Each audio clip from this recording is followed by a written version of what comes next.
Bonjour, je m'appelle Antoine Flahault, je suis professeur à la faculté de médecine Paris-Descartes à Sorbonne-Paris-Cité.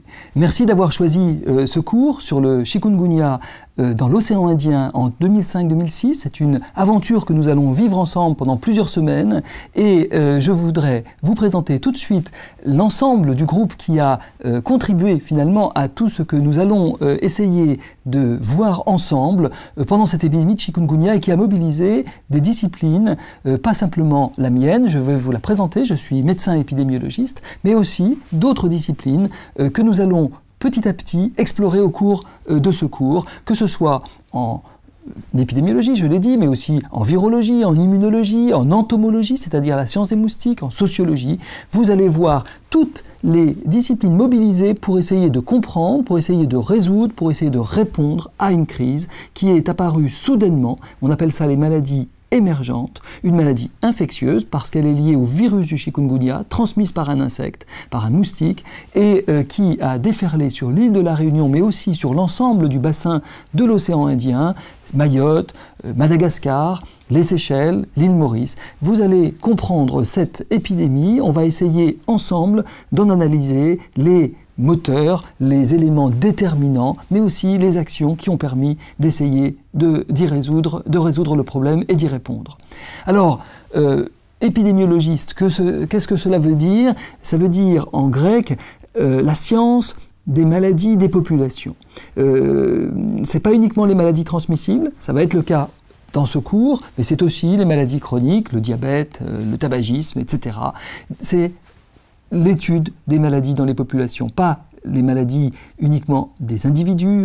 Je ne suis pas le médecin des individus, mais plutôt celui des populations qui essaie de comprendre comment se déclenche une maladie, comment est-ce qu'une population peut y répondre, comment on peut résoudre les problèmes à l'échelle de la population. Alors, l'île de la Réunion, vous la connaissez peut-être, c'est un magnifique endroit de l'océan Indien, volcanique, très près de Madagascar et de l'île Maurice, comme je l'ai dit, et qui est dans une zone subtropicale, mais qui a la propriété d'avoir des volcans de très haute altitude.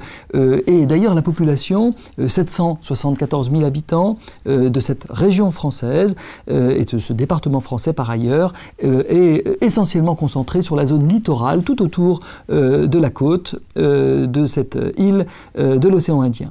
Le produit intérieur brut montre que c'est une île très développée, avec un niveau de développement qui est à peu près voisin de celui des autres régions de France métropolitaine, et qui, par ailleurs, est dans un endroit du monde où, en revanche, le niveau de développement n'est pas du tout le même. Alors, je vous propose de vous référer à deux articles que je vous conseille vivement de lire pour mieux comprendre l'ensemble du cours qui va se déployer et l'ensemble des disciplines qui vont être mobilisées. Un article en langue française et on pourrait presque dire son homologue en langue anglaise, qui sont véritablement ce qui va nous guider tout au long de ces semaines que nous allons passer ensemble. Donc je vous propose de vous revoir tout de suite pour la première séquence de ce cours sur le chikungunya dans l'océan Indien en 2005-2006.